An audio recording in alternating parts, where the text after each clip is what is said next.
اولاد کا نہ ہونا کوئی عیب نہیں ہے۔ اگر آپ کو اللہ نے اولاد نہیں دی تو آپ دعا کرتی رہیں، مگر خود کو نامکمل نہ سمجھیں۔ مکمل عورت ہونے کے لیے اولاد کو پیدا کرنے کی کوئی شرط اللہ نے نہیں رکھی۔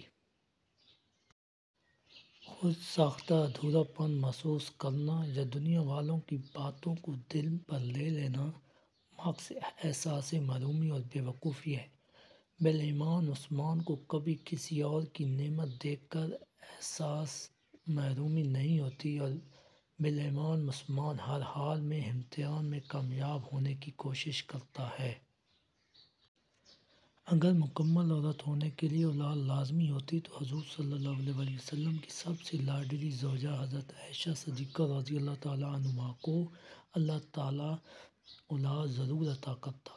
ایسا کیسے ہو سکتا ہے کہ اپنے حبیب کی سب سے محبوب بیوی کو اللہ اولاد سے محروم رکھے؟